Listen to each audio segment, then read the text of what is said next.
DILG Secretary John Vic Remulla. Secretary John Vic, magandang morning! Si Katunying po at saka si Ka Jerry. Magandang morning, Katunying. Magandang morning, Ka Jerry. Magandang morning sa lahat. Palagay ko, takot na sa inyo yung bina-blind item nyo na dalawang congressman. Si John Vic. Sino ba talaga yan? Malay nyo na sila yun. Di ba blind item naman yun? Pwede po bang, kung ayaw nyo talagang pangalanan pa, Secretary John Vic, maliban kung papangalanan nyo na ngayong umaga, no? Nababanggit kasi congressmen from the north. Ano ba yun? North as in Ilocos Region, Cagayan Valley Region, o kasama sa pagpipilian namin ng Central Luzon? Central Luzon kasama doon. Kasama ang Central Luzon. Kasama Central Luzon. Ayun. Kinakabahan tuloy yung mga Ilocano eh. Kami taga Cavite, tingin namin ng lagpas Bulacan, North na eh. Kaya pala. So hindi kasama ang Bulacan? So hindi taga Bulacan yan? Hindi, kasama nga daw yung Central Luzon. Basta lagpas sa Metro Manila, North na yan. North na, O sige, medyo paliitin pa natin. Taga Pampanga ba ito? Kasi dalawang magkasunod na Pampanga yung raid eh. Oo. Huwag na natin dalhin doon. O katabi lang ng Pampanga. Mas malapit lang. Ito, may binigay pa kayong clue eh. Naghihingi ng meeting sa inyo, nagre-request na ng meeting. So alam na niyang siya yun. Mukha, kasi nag-request ng meeting eh. So, di ba? Parang kumbaga tayo, humingi tayo sa patawad sa asawa, hindi pa tayo nahuhuli. He felt alluded to. Teka muna, pagbibigyan nyo ba yung meeting na yan, Sec John Vic?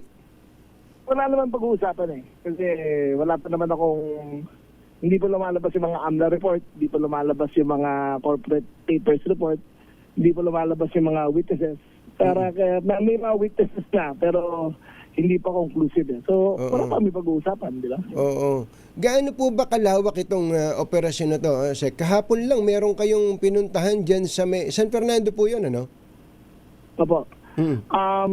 So far, ang na-uncover namin, isa pong factory pang blending, yung pang crushing, kasi mga dahon yan eh, tuyo, di ba? Opo. Tutuyuin muna, dudurugin, lalagyan ng flavoring.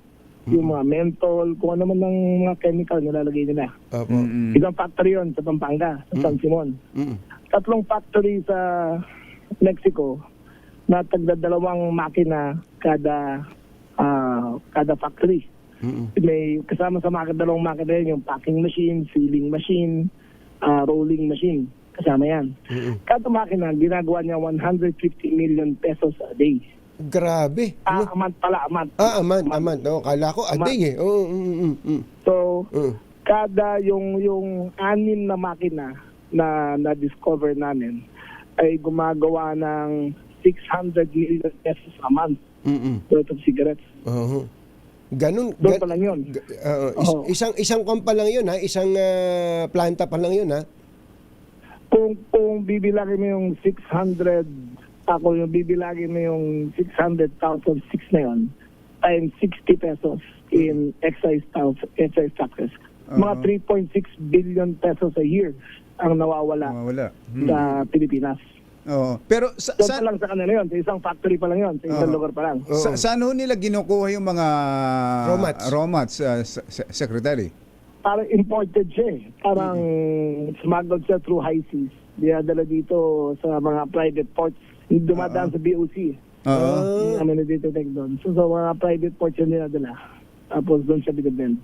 China din ba yan, yung tabako, yung dahon?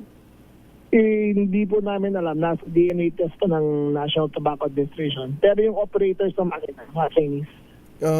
Pero yung may brand ba silang dinadala o kinokopya? Meron po eh. May Mighty. Di ba wala na yung Mighty? Nasa JTI na ba yan? Nasa Japan. JTI, oo nga pala. JTI na siya. So fake yung Mighty ginagawa nila. Meron Playboy. Playboy po. Mukha ni Jerry Bahayata. Talaga? So, kinokopya nila yung mga popular brands. Opo, mga Chinese brand, Two Moon, Libando, parang anim na brand yun eh, minamanufacture nila. Wala pong Hindi, registered ano? dito sa Opo. NTA. So kung bali sa Pampanga, meron kayong nakita sa San Simon, sa Mexico, tapos yung kahapon San Fernando, meron pa bang iba sa Pampanga na Parang tapos na kami sa Pampanga. Tapos yung na. ibang mga karating na probinsya naman sunod. naku, kinakabahan tuloy yung mga Nueva Ecija. taga Cabiao. Papunta na kayo doon eh. Ang lapit-lapit na ng San Simon doon sa papunta na ng Nueva Ecija yun eh.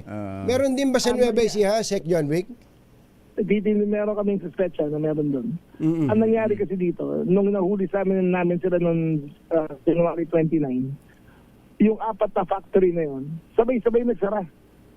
As in, nagkabuhan na lahat ng tao nila. Hindi namin record sa mga ng mga logbook nila eh. Bigla na lang nagsara talaga, takbo, iniwan lahat ng gamit doon. Yung isa nga, kawawa, iniwan yung mga Pilipino walang sweldo. Ayun ang problema. So ang operator po ng makina, mga Chinese nationals, no? Opo, mga Chinese national po. Opo. Okay. Ang napapansin po natin, ngayon, meron pong nagbebenta sa Central Luzon, meron sa Northern Luzon, pero nung isang araw, may narinig ako, nire-report ni PNP Chief Nartates, meron din sa Mindanao, sa Visayas. Opo, meron din. Hanggang Cavite, parang 50 pinasama namin tindahan. Oo. Nahuli namin eh. Kasi naman, kung bibili ka ng JTI na tobacco, Philip Morris, isang pack 160, di ba? Sa kanila, 60 lang. Talagang tatangkilikin mo eh. Lalo na yung mahilig talagang manigarilyo. Opo. Opo. Di nakukunin nila. Pero ngayon, ang latest reports, parang nagtatago na lahat kasi pinapadlock namin yung tindahan na nahuli namin eh. Yung mga distributor na tatakot na rin na mahuli sila. Kasi non-bailable. Namin. Yung pong may natuntun kayo kahapon para mga stamp doon, mga stamp ng BIR? Opo, puro fake stamp. Binerify ko ng BIR na fake stamp siya. Wala. Ganun ka talaga lahat. Sophisticated ang operation sila. Opo. Kompleto. Paano ho ang papel ng mga congressman na binabanggit natin? Yung dalawang congressman na to? Ang lumalabas sa kanila ang logistics at saka ang protection racket. Sila may hawak ng mga kung sino man mag-i-inspect sa kanila. Siyempre, sa team ko, wala namang pwedeng bayaran dyan. Wala kaming pakialam. Diba? Pinapasok talaga namin lahat. Binanggit nyo na ba yan sa Pangulo, Secretary? Yung dalawang congressman na yan? May full report yun na. Alam ko sino. May, anong reaction ng Pangulo nung banggitin niyo yun? Hindi niya akalain na ganun kalaki. Yung binigay ko sa kanya yung breakdown, nagtataka siya kung bakit. Ito pa yung surprising Ito pa surprising dyan. Diba January 29, tigil kami. Ni-raid namin lahat. Diba? Tama ba January? Tama, January 29. Tapos, pagkatapos ni-raid namin yung mga tindahan. 200 tindahan ni-raid namin. Simula January 29 hanggang ngayon, week-on-week average, ang report ng Philip Morris saka ng Japan Tobacco, nag-increase ang sales sila by 24%. Ganun katindi. So ganun kalaki ang damage sa mga totoong yung mga legit na mga negosyante o investor. At yung taxes na nawawala sa gobyerno. Opo, ganun kalaki po yun. Kaya nakagulat ako, kahit ako nagulat eh. Pero kalaking impact. Pero yung pangalan ng dalawang congressman, ulitin ko, binanggit nyo na kay Presidente? Opo, alam niyo na pa kung sino. Okay. Ito kapartido ba to? Baka madulas din kayo eh. Mauuli rin namin kayo. Teka muna, sigarilyo ito, Sec, pero sa vape, mukhang marami ring nakakalusot sa mga illegal na vape dito sa atin eh. Opo, iba pang operations yun. Dito muna kami nag-concentrate sa sa sigarilyo. Illegal tobacco. Kasi ito talaga nakakasakit. Diretso 'yan eh yung kita ng pamahalaan. Saka alam niyo ba ang mga nagtitinda, ako kasi sa Nueva Ecija, pamilyar ako diyan sa mga illegal na sigarilyo na 'yan. Ang mga nagtitinda at tumatangkilik mga minors. Tama po yan. Kasi mura eh. Oo. Napakamura. 60 pesos isang kaha. Paano hindi ka Opo. tatangkilikin 'yan? Oo. Opo. Ang laking diferensya. Kaya kailangan gawin talaga to eh. Na nasasakalang bansa natin sa ginagawa nila eh.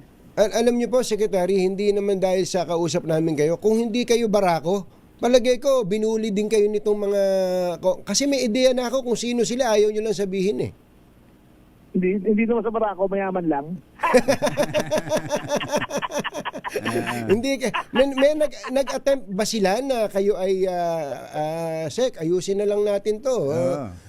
Eto sa iyo. Meron ka dito. May mga parinig. Yung parinig din ako hindi ko sabi ko huwag na pag-usapan. Hindi ko na pinaparating sa usapan pa. Yung isa kasi lahat yan dahil susubukan nila maghahanap ng padrino yan. Lahat naman na malapit sa akin, alam nila na napakahigpit ko sa ganyan. Hindi nila yung subukan ngayon. Hindi talaga ako papayan. Pero sa parte po ng customs, di ba, yung raw materials ikanyo, yung dahon mismo, yung tabako mismo, ay dumadaan din sa ating mga ports. Ano ba ang paliwanag ni Commissioner dyan? Sa tingin nila, kasi yung tingin namin yung mga containers na kung saan sila dumating, yung mga yung mga containers na yun, 2022 pa dumating sa Pilipinas. Tagal na pala, ano? So, ibig sabihin, lumabas yan ng Pilipinas, at pinasok ulit mula illegal entry. Kasi malaki shoreline natin marami tayong mga private ports, doon nila pinapasok. Hindi sila pumasok sa BOC. Sa lahat ng halos 6 na pong container na binuksan namin, wala po nang dumaan sa MICT.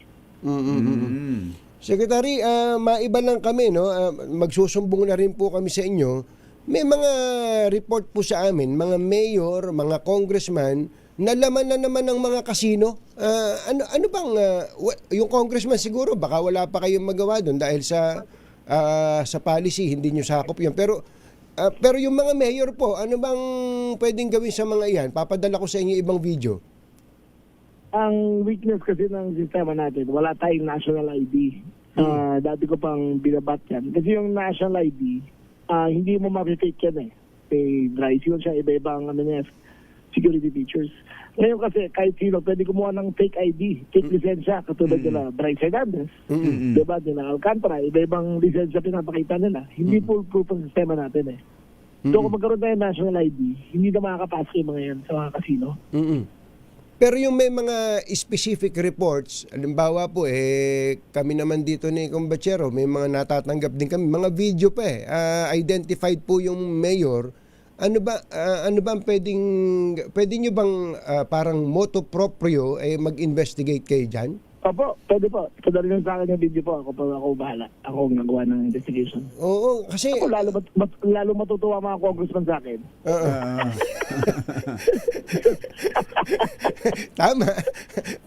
Tama po. Anyway, Secretary, one last na lang.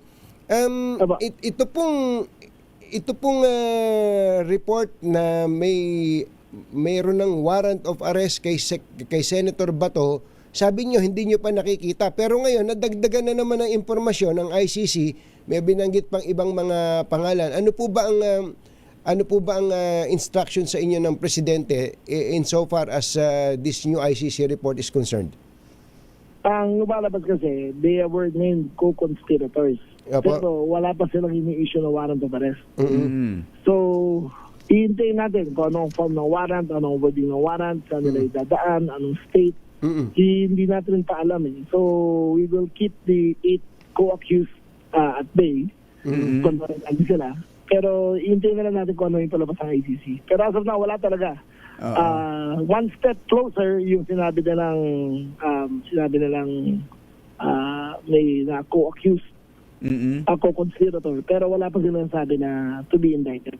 Yung pong ginawa sa dating Pangulong Duterte noon, hindi na dinala sa local court. Ayan, ito po ba ay magkakaroon ng sabihin nating pag-modify ng diskarte, kung sakali man, assuming na lumabas yung arrest warrant, dadaan ba ito sa mga local courts? Depende yan sa anong form eh. Kasi may Interpol, mayroong ICC. Yung dati, ngayon kasi may bagong rules ng Supreme Court eh. So, hintayin natin yung anong form lumabas. Tapos saka tayo mag-decision kung anong gagawin natin. Secretary John Vic, maraming salamat po. Kahit Thank you, na Sec. walang pasok, ay tinanggap niyo ang tawag namin. Thank you. Mabuhay po Of kayo. course. Mabuhay pa. Salamat po. Salamat po. Secretary John Vic Remulla.